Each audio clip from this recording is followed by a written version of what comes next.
was one of the original negotiators of the Framework Convention on Climate Change of 1992. At the time, I was a young official with the U.S. Environmental Protection Agency, and I thought at the time that we'd solve the problem.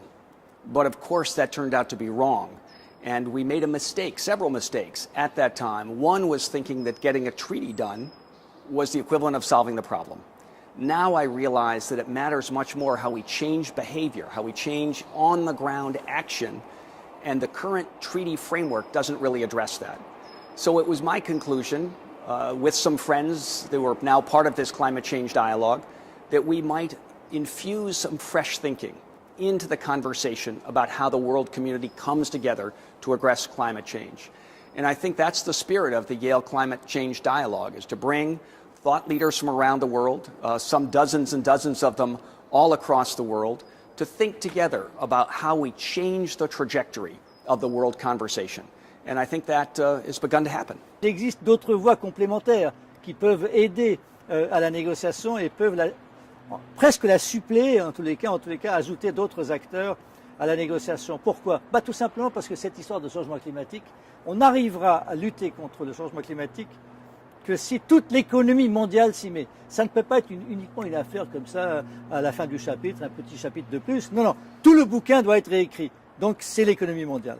We find all over the world that often cities and provinces and states have been able to do much more to reduce their carbon footprint than the national governments have.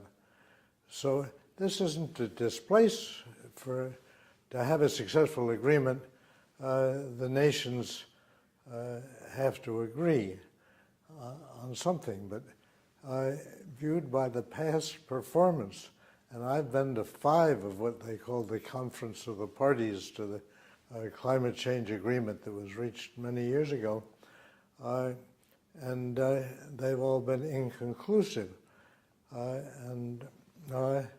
So what we're trying to do is to not only get commitments from countries to reduce their